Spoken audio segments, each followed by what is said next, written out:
Bonjour à tous. Bonjour. Et bienvenue. Merci de votre participation à cette masterclass. On va aborder un sujet qui est un peu plus fun, j'allais dire, que le sujet précédent mais néanmoins sérieux, qui est le sujet du design fiction. Et donc on représente avec Pauline un cabinet qui s'appelle OnePoint, qui se présente comme étant l'architecte de la transformation des entreprises, de la modernisation des États, et un collectif de makers qui s'appelle Making Tomorrow, et dont l'objet de travail est le futur. Donc on maquette des futurs et on expérimente des approches de ce type pour penser notamment le sujet des territoires et le sujet du vivant. Si tu veux, je commence. Je vais vous présenter un premier cas d'étude. Peut-être juste, avant qu'on rentre dans le cas d'étude, c'est toi qui as la main sur les slides, ok. Peut-être juste un élément de contexte sur la présentation, parce que ça fait quelques temps qu'on parle de cette masterclass avec l'équipe de Madines. Et le sujet des mutations, c'est un sujet qui nous a beaucoup, qui nous parle beaucoup déjà, parce que c'est un sujet sur lequel on travaille. Pauline en qualité de designer et puis moi effectivement en qualité d'accompagnateur sur ces sujets-là. Et donc il y a des mutations qui, dans les échanges, on a eu des échanges assez passionnés sur le sujet. Il y a des mutations évidemment qui sont des mutations subies. On a beaucoup parlé de réchauffement climatique là, durant les 2 derniers jours. Comment ça impacte typiquement nos modes de vie. Et donc on va intervenir typiquement pour penser des nouvelles formes d'habitat à l'aune de l'impact de la pollution, à l'aune de la montée des eaux. Donc c'est des sujets qui méritent de s'intéresser, de s'y préparer dès maintenant. Et puis il y a des mutations qui sont évidemment choisies. Typiquement les JO 2024, comment on s'y prépare, comment on passe à l'échelle de nos infrastructures, comment on gère le sujet des mobilités. Et donc le design fiction pour nous c'est quelque part un moyen de s'orienter vers des futurs qui soient choisis et d'éviter au maximum des futurs qui soient subis. Alors il y a peut-être juste un élément de définition pour ceux qui découvrent aujourd'hui la pratique. C'est assez récent, ça fait une dizaine d'années qu'on parle de design fiction. Le premier à avoir documenté ces approches, c'est Bruce Sterling. Je ne sais pas si certains d'entre vous connaissent, c'est un auteur de science-fiction qui a aussi travaillé pour les services secrets américains. Donc c'était intéressant de voir qu'il y avait déjà des passerelles entre le monde de la science-fiction et puis le monde de la stratégie et de la planification, et qui a donné une définition du design fiction qui est l'utilisation intentionnelle d'artefacts, de prototypes, de maquettes, tout simplement en fait pour rompre avec l'incrédulité ou rompre avec la défiance à l'égard des mutations. Donc c'est clairement un sujet qui fait écho à tout un tas de présentations qui ont lieu ces 2 jours, et c'est dire arrêtons d'aborder ces mutations-là avec crispation, avec crainte, avec déni. Au contraire, essayons de les provoquer, essayons de matérialiser quelles sont les implications à venir de ces mutations, pour mieux en comprendre les enjeux dès aujourd'hui et surtout mieux s'y préparer. Et c'est ce que Pauline va vous présenter tout de suite. Merci Martin pour l'introduction. Le premier cas qui illustre un design fiction traite de la gestion de la mobilité urbaine. Il faut imaginer un futur proche dans lequel tous les problèmes actuels liés à l'aménagement urbain, pollution de l'air, surencombrement, embouteillage, auront été résolus pour finalement dessiner un paysage de ville durable où toutes les mobilités, qu'elles soient douces, partagées, collectives, seront totalement harmonieusement agencées. Et en fait, ce qui nous intéresse aujourd'hui, c'est de se demander, mais finalement, comment est-ce que ces services seront régis ? Comment est-ce qu'ils seront organisés ?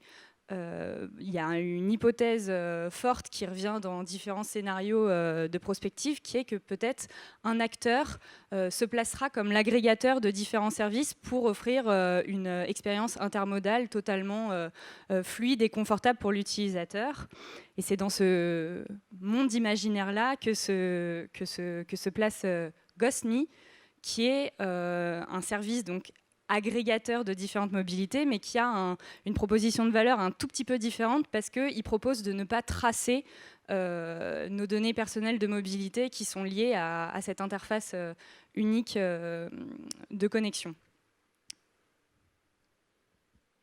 Transportation options had become so numerous, and having tens of subscriptions and apps were a nightmare. Now, With a single, easy-to-use application, we have a centralized access to all transport services.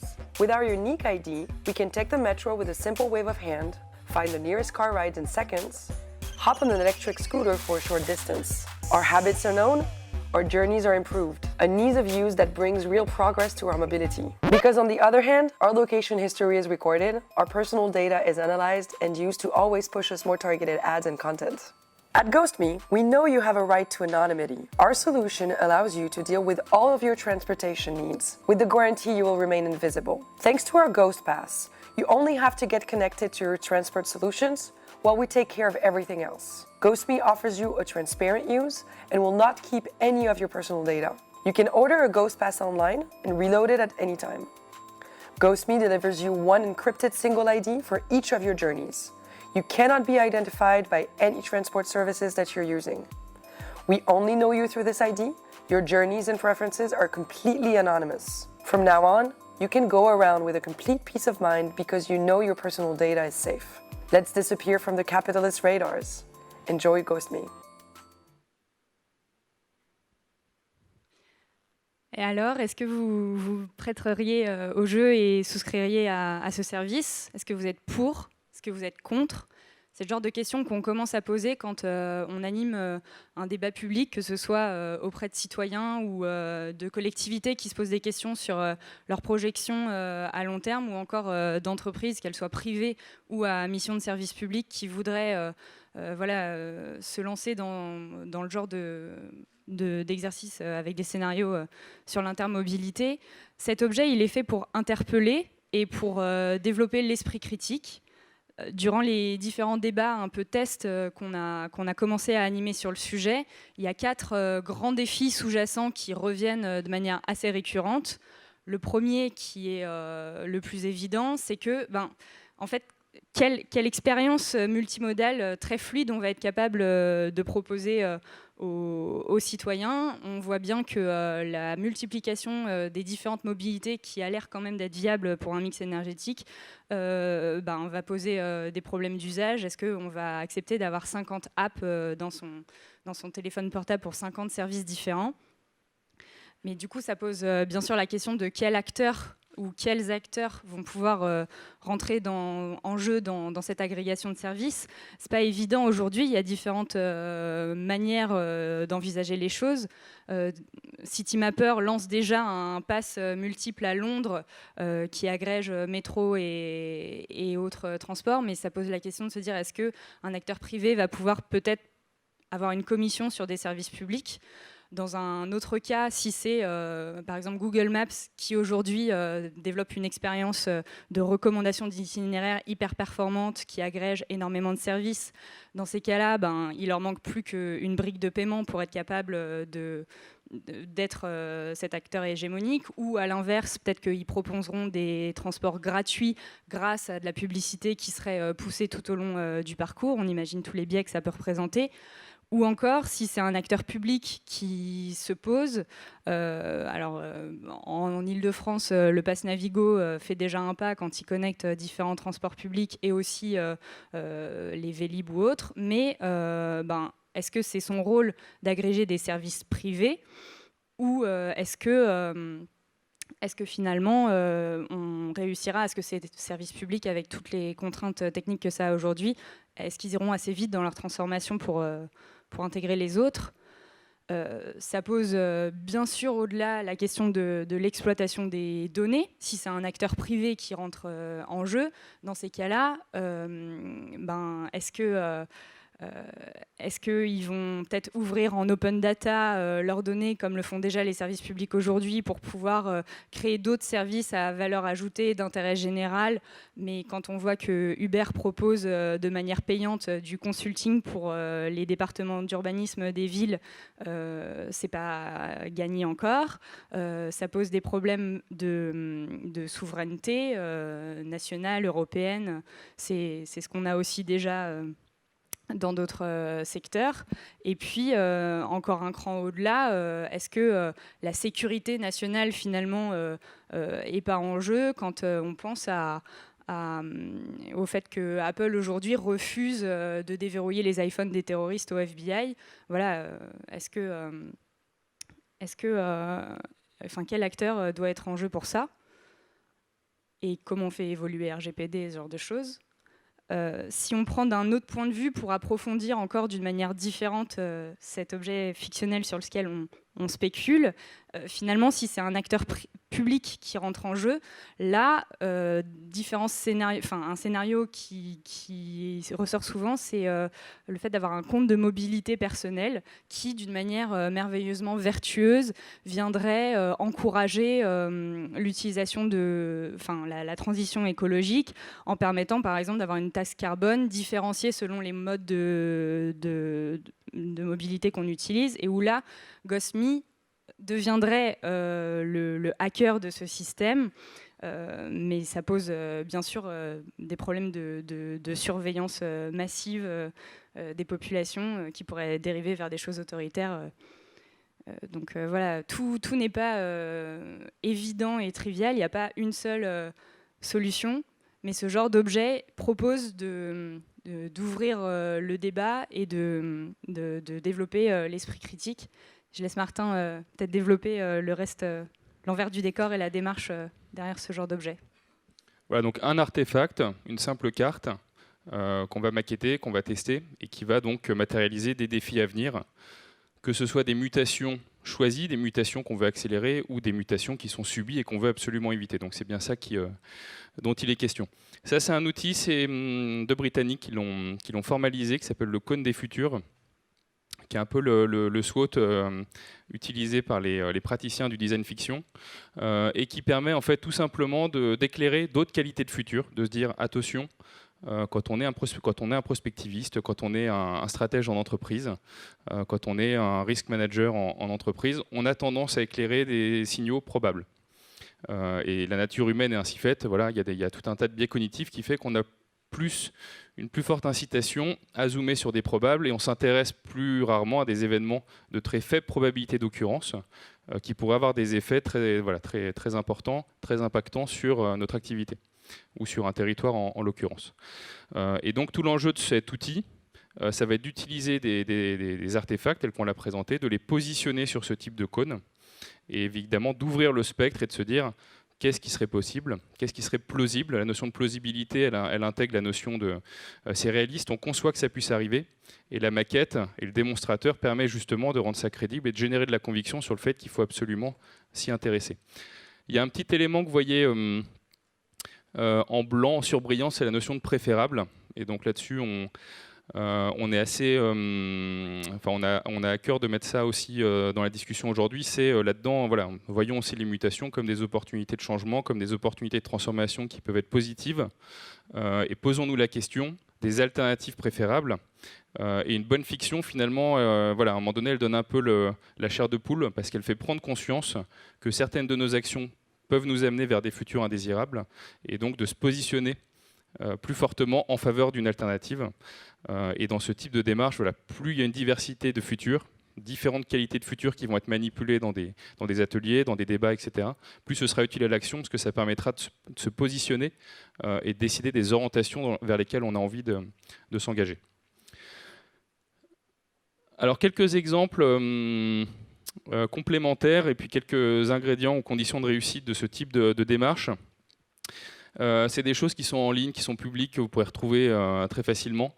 Horizon, c'est une start-up fictive qui vous permet d'investir sur la montée des eaux. Donc c'est un algorithme prédictif qui vous permet de savoir si voilà, un bien qui est en 3e rideau aujourd'hui potentiellement pourrait être particulièrement bien exposé au regard de la montée des océans.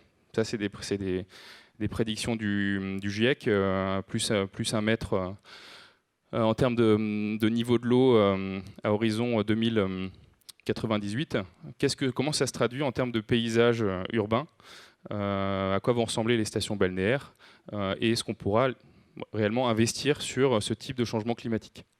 C'est extrêmement évidemment critique. Là, on cherche à provoquer une réaction, à dire attention, c'est des scénarios qui sont aujourd'hui envisagés par des scientifiques. On a du mal à palper parce qu'on est on a tendance à raisonner avec nos sens de façon immédiate, donc on a du mal à se représenter ce que ça veut dire. Et donc là, cette start-up, vous allez pouvoir aller sur le site, rentrer une ville, rentrer un horizon de temps, Je vous invite à faire le test et vous allez vous rendre compte effectivement que c'est un sujet qui est extrêmement sérieux, qu'il faut le prendre, pas le prendre à la légère. Alors celui-ci, il est assez rigolo parce qu'il y a Mike Horn qui joue dedans. Nous, on n'a jamais réussi à s'offrir Mike Horn, mais ça donne un peu plus d'épaisseur au scénario. Vous êtes en exploration dans l'océan ou en forêt, vous ne savez pas quoi faire de vos déchets, et donc vous avez un petit produit qui s'appelle AeroCleanNation et qui va vous permettre d'envoyer jusqu'à 5 kg de déchets dans l'espace. Donc c'est juste un petit ballon, gonflé à l'hydrogène, et donc vous allez pouvoir vous débarrasser des choses qui vous encombrent dans l'hypothèse où le territoire n'offre pas un maillage en termes de collecte de déchets qui est suffisant. Ça coûte 50 € et vous pouvez le commander jusqu'au moment où on vous prend la main dans le sac et on vous dit est-ce que vous êtes sûr que c'est une bonne idée d'encourager ce type de choses. Ça, typiquement, ça pose un certain nombre de questions. Donc là, l'exemple, il est trivial et il est amusant, mais en tout cas, on peut le maqueter, on peut le simuler, et on peut tout à fait imaginer qu'il y ait une boîte dans le pack alimentaire qui propose demain un service de ce type. Ce qui permet aussi de se dire, quand je suis législateur, comment j'évite l'arrivée de ce type d'acteur qui va investir sur la montée des eaux, qui va investir sur la question des déchets. Donc c'est un moyen de créer une prise de conscience aussi sur la nécessité de légiférer sur ce type de sujet. Alors ça, c'est une fiction qu'on a présentée il y a pile un an, ici même, dans un événement concurrent mais néanmoins ami, sur le sujet des deep tech. Alors c'était un petit peu différent comme format, c'était un concours de start-up, et donc on a présenté une start-up qui s'appelle Air Pollution, qui vous permet de scanner avec votre smartphone le taux de particules fines dans votre organisme.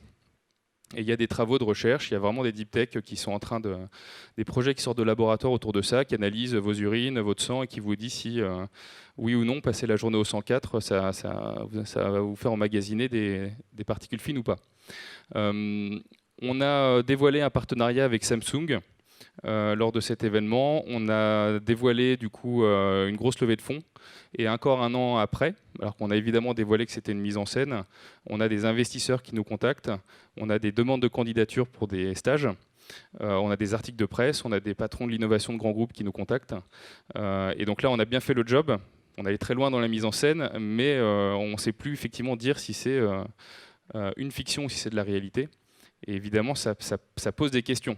Ça pose des questions parce que là, clairement, on est face à une technologie qui pourrait tout à fait arriver en Chine ou en Inde, avec plein d'implications qui sont extrêmement discutables sur l'usage des données que vous allez en faire, sur la modification du rapport à l'habitat, puisque vous pourriez tout à fait, sur seloger.com, avoir un indice d'exposition à la pollution, etc.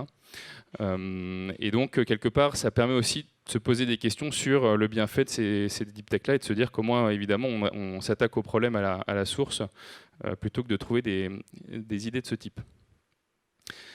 Alors, une fiction, ça peut être, on l'a vu, un produit, un service, ça peut être aussi un lieu. Ça, c'est un projet de Vincent Calbeau, avec qui on a travaillé sur un appel à projet. Et donc c'est un habitat qui s'appelle l'arboricole, et en fait qui absorbe les particules fines et notamment le carbone dans la ville.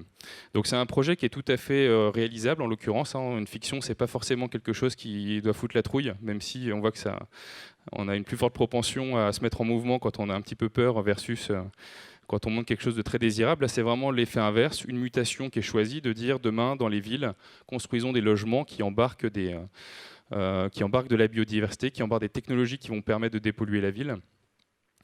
Et c'est un projet qui est en pilote en ce moment à Aix-les-Bains, avec un promoteur qui s'appelle Bouygues Immobilier. Alors un point intéressant, c'est qu'en fait, bon, le produit, il existe, enfin le bâtiment évidemment, il n'existe pas, mais on va pouvoir trouver des artefacts. Tout simplement pour se projeter dans ce type de mode de vie.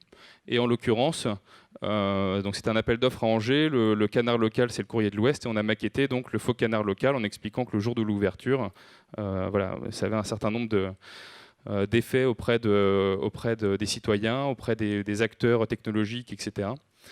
Et on était assez amusé de voir qu'une semaine après avoir sorti cette fiction, le Courrier de l'Ouest a vraiment sorti quelque chose qui ressemblait, vous voyez, c'est En haut, c'est la fiction. En bas, c'est la vraie gazette qui est sortie une semaine après. Donc parfois, une fiction peut être performative.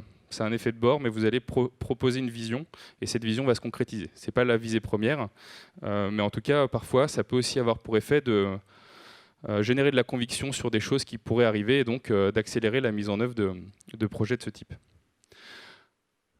4 éléments pour conclure sur les grandes phases d'une démarche de ce type. Si je reviens sur cet outil, il y a une première étape qui est clé, qui est de dire arrêtons de regarder à 3 ans, regardons à 10, 15, 20 ans. Redonnons-nous de la vision sur des transformations, des mutations qui pourraient arriver. Et par rapport à ça, il y a un élément effectivement qui est un bon moyen mémotechnique, qui est de dire si classiquement dans une démarche de planification, vous êtes un élu par exemple ou un concepteur de bâtiment, vous regardez à 5 ans, vous multipliez par 3 ou 4. C'est un exercice qui vous oblige à vous mettre dans une logique de projection. Le deuxième élément qui est clé, c'est de se dire rendons le futur présent. Évitons de produire des livres blancs, des benchmarks ou des choses qui sont aseptisées parce que ça incite pas suffisamment à se projeter et puis surtout à créer des prises de conscience.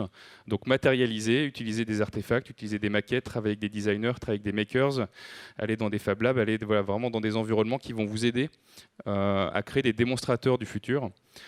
Troisième élément, débattez. Ça reste pas évidemment dans un lab, une fiction, ça doit se balader. Ça doit être testé, ça doit être manipulé. Vous allez interagir avec, vous allez remonter des défis et vous allez évidemment créer l'intention de relever ces défis. Et le quatrième point, c'est évidemment le rétropédalage qui est super important parce que sinon vous avez fait un bel exercice de projection mais qui n'a pas vraiment servi à pivoter. Donc la question c'est maintenant qu'on s'est approprié ce futur, qu'est-ce qu'on fait à 1, 3, 5 ans pour éviter d'aller vers un futur indésirable ou pour tendre vers un futur qui soit choisi et qui soit le plus préférable possible. 3 éléments, c'est trois projets actuels sur lesquels on travaille et on va les présenter très rapidement pour se laisser un petit peu de temps pour la discussion et les questions. Ville de Sens, donc là c'est Sybille notamment dans l'équipe qui a accompagné la ville de Sens sur le sujet de la Y-City, comment on rend la ville plus résiliente, comment on implique les citoyens pour concevoir justement les services auxquels ils voudraient accéder demain dans la ville. Angers, j'en ai parlé, c'est un projet extrêmement important sur lequel on a la chance de travailler avec Engie. Je ne sais pas s'il y a des personnes d'Engie dans la salle, donc pour faire d'Angers un territoire intelligent, avec des vrais sujets sur le sujet de l'énergie notamment, quel rapport à l'énergie dans le futur. Et puis la gare du Nord, qui a aussi un vrai enjeu, notamment à horizon 2024 et des Jeux Olympiques, qui va s'agrandir à hauteur de près de 50 000 m². Et donc là, ça pose énormément de questions. Vous avez peut-être entendu parler dans le débat public sur la façon d'impliquer les citoyens, sur la façon de faire en sorte que ce soit un projet qui soit approprié par le quartier, que ce ne soit pas seulement des surfaces commerciales. Donc il y a énormément de questions qui se posent et le design fiction va permettre d'outiller justement ces échanges et de se projeter sur à quoi ça ressemblera 2024, parce que c'est bien le projet vers lequel on a envie de s'orienter. En conclusion, je voudrais remercier quelques personnes qui ont participé à la présentation et notamment à Gosmi, la fiction que vous avez vue, Céline, Henri, Tristan, Pauline, et puis toutes les personnes évidemment là, de l'équipe qui sont dans la salle. Et je voulais aussi vous remercier pour la création de cette fiction qui était un moyen de vous aider à vous projeter aussi dans ce type de démarche. Donc merci à eux. Merci.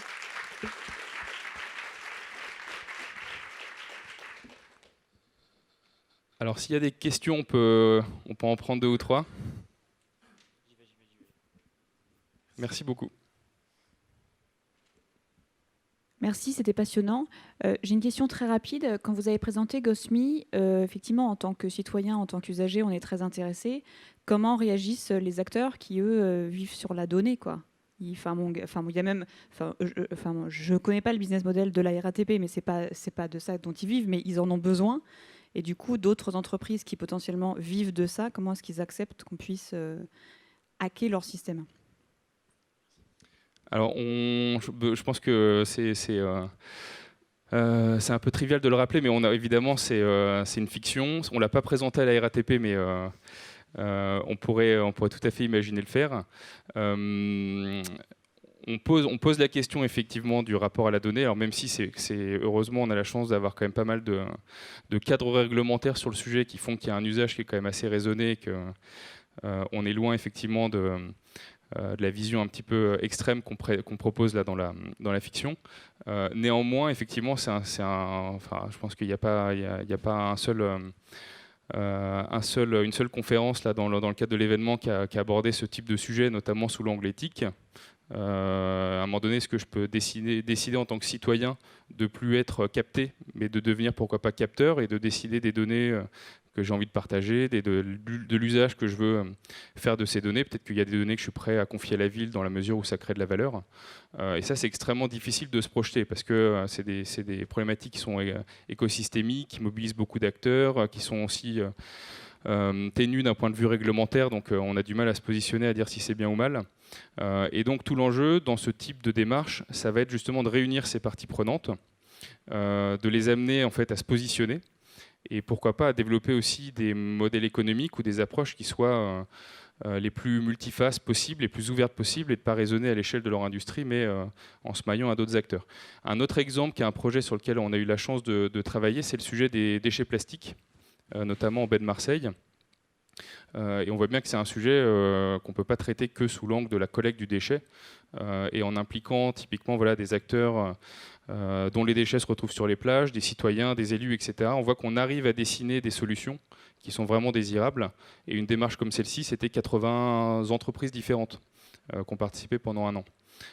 Et donc là, pour réussir effectivement à créer de l'alignement, à créer effectivement des discussions qui soient les plus fertile possible, on ne peut pas faire l'économie de ce type de dispositif parce que c'est des objets de médiation, on parle aussi d'objets intermédiaires qui permettent à un moment donné d'outiller le débat, d'outiller la discussion et de mieux se projeter.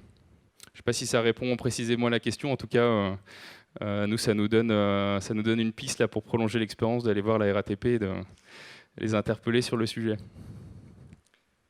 Est-ce qu'il y a une autre question ? Puis il y en a une autre après au fond. Je me pose juste la question de créer ce genre de fiction. Est-ce que vous pensez que ça permet d'aller plus loin dans la disruption et de créer des choses qui n'auraient pas émergé avec des méthodes plus classiques ? Alors, du coup, Pauline, tu peux répondre aussi. Alors, il y a un... Donc nous, historiquement, en fait, quand on a commencé à documenter ce type de démarche, on n'avait pas de mandat d'entreprise, en fait. C'était pas l'objectif, hein, c'était vraiment à des fins de spéculation, d'imaginer des futurs possibles. On a beaucoup travaillé dans le champ de la stratégie et des risques. Donc je reviens sur le cône des futurs, mais de se dire est-ce qu'on a bien tout appréhendé dans notre territoire, dans notre environnement, dans notre industrie. De plus en plus, on utilise ce type de démarche pour des directions de l'innovation, pour des startups. Ça, c'est quelque chose qui est assez nouveau. La première fois qu'on a présenté ça, je me souviens d'un start-upper qui nous avait dit mais c'est complètement con en fait de passer par ce type d'approche, faut juste le faire en fait, faites-le et délivrez-le. Pourquoi est-ce que ça n'existe pas encore ? Et puis effectivement on voit bien que c'est plus complexe que ça dans la mesure où c'est un effet de bord en fait, qu'il y ait des idées de choses qui pourraient être réellement mises en marché. C'était le cas de l'arboricole. On va dire que c'est pas le but premier de la démarche, mais ça a aussi pour effet effectivement de faire naître dans les angles morts des signaux faibles qui vont être vraiment exclusifs parce qu'il y a peu d'industries qui ont fait l'exercice d'aller aussi loin et de raisonner de façon aussi ouverte par rapport à une thématique.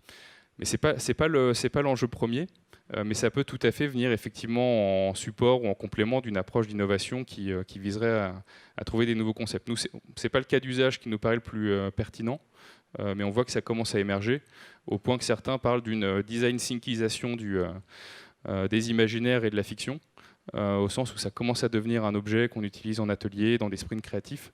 Mais pour nous, c'est pas l'usage qui est le plus pertinent, ou en tout cas qui permet de tirer le meilleur parti de ce type de choses. Monsieur avait une question. Oui, bonjour. Vous avez évoqué que le métier était neuf quelque part, il a 10 ans. C'est toujours une question, est-ce que c'est long ou court ? Mais moi, je me pose la question, vous disiez, les uns et les autres ont intérêt à se projeter plus loin. Vous êtes à 5 ans, à 10 ans de votre réflexion, vous multipliez par 3, ok ?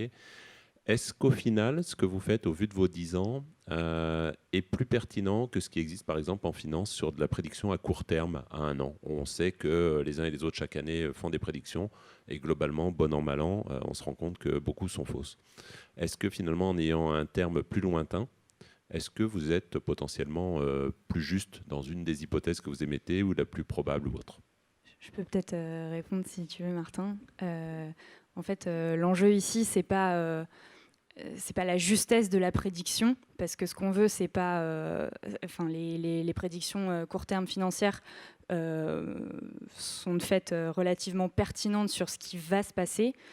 L'enjeu, c'est pas de savoir qu'est-ce qui va se passer sur le long terme, c'est de créer, c'est d'interpeller pour pouvoir réajuster une action et ne pas subir une forte probabilité, d'occurrence, d'un futur qui devrait arriver. Il y a une citation qui dit on ne peut pas prédire l'avenir, mais on peut le préférer.